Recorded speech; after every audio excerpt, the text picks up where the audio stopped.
All the bad guy has to do is type in an address in a neighborhood, zoom in on your house, get so close that in some instances they can actually see in your windows. Look at what kind of camera systems you have on the outside of your house, and you're toast. They can also look at how your house has changed over the years. You're gonna go and you're gonna report a problem. You're gonna tell them to blur out your property.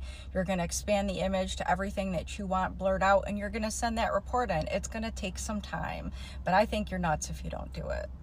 Ooh, strap in, it's about to get wild, because not only am I a former mob wife who was in the inner city as a little girl all by herself all the time and was fine, but my husband's a cybersecurity engineer and two of his best friends are county sheriffs. God's sake, take that alarm system sign off your lawn. It just lets them know which system to study and how to hack into it. That's not doing what you think it's doing. Strap in and get a snack. Here's some more tips. My family, since I was a little kid, has always had code words. If my kids call me and they say, how's so-and-so, insert name, I know that they want to be picked up from their friend's house. I need to make up an excuse to come get them, and you should be having code words like this too.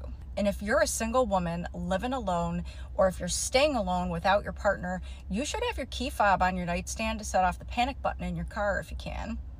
You should have a dirty pair of boots outside your front door, and you should have like a cowboy hat or something, or a dummy to put in your passenger seat when you're riding alone at night. My son's car is the only sedan that we own, and all of us know how to kick the taillights out of that trunk if we were trapped in it, and there's a screwdriver in there to bust our way out if they were to pull the release out. You should know how to escape a trunk. I showed you the tool that I have that can break glass with a diamond head and lots of force. One end is a diamond cutter that pops out with 20 pounds of force to break a window. I always have one in every car, but the other end of that is so sharp that it can cut a seatbelt like butter. I've also showed you the key that I have on my keychain that's not actually a key, but I could definitely give someone a close shave if I wanted to pop it open. I'm the wrong person to come for. You should use a filter that changes some part of your face enough that when you save a video or a photo of a video that you make on the internet, that your iPhone does not recognize you as you.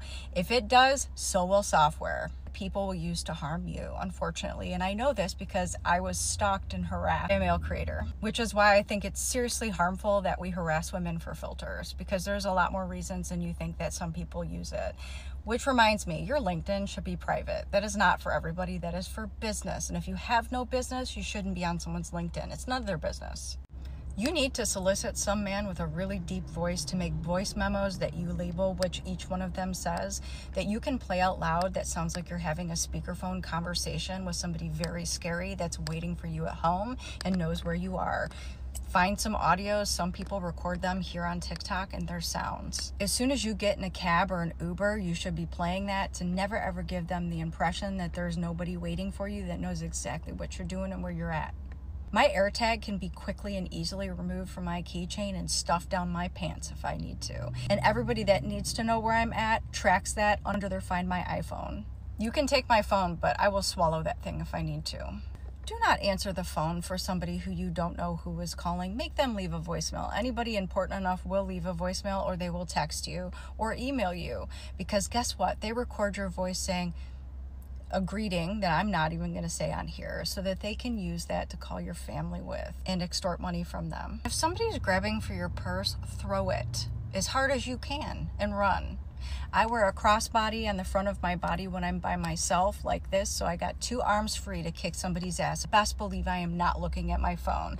I am going where I'm going with purpose. With an RBF, I am kind, but I am not nice. You do not look at me unless you catch me off guard and think that I'm a nice person in public. You're going to think that I'm mean AF. 3 weeks ago, I let my guard down and I was accosted at Meijer by a man who wanted to tell me what he thought of me.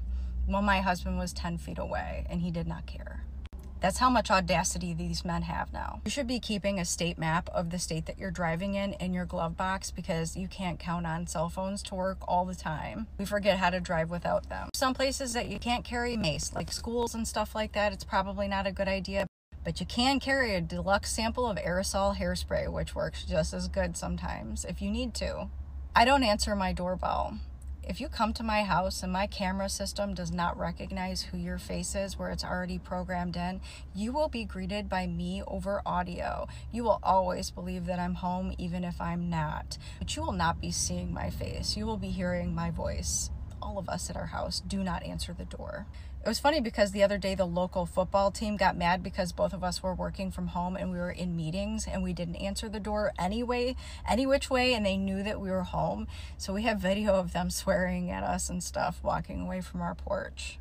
We would have donated and bought one of their little cards if they weren't such little buttholes. House train your kids, guys. Safety inside your house is important too. Everyone in my house knows how to escape every single room in our house if there were a fire or an emergency, and we all know where to meet and where a secondary place to meet is if there were a fire or a robbery or anything like that. And best believe everybody has everything it takes to defend themselves. You would not want to break into my house. And the last rule is, don't do what I'm doing. Don't make a video like this. And if you do, don't give away all of your secrets, because you're giving everybody a handy guide of what and what not to do to you.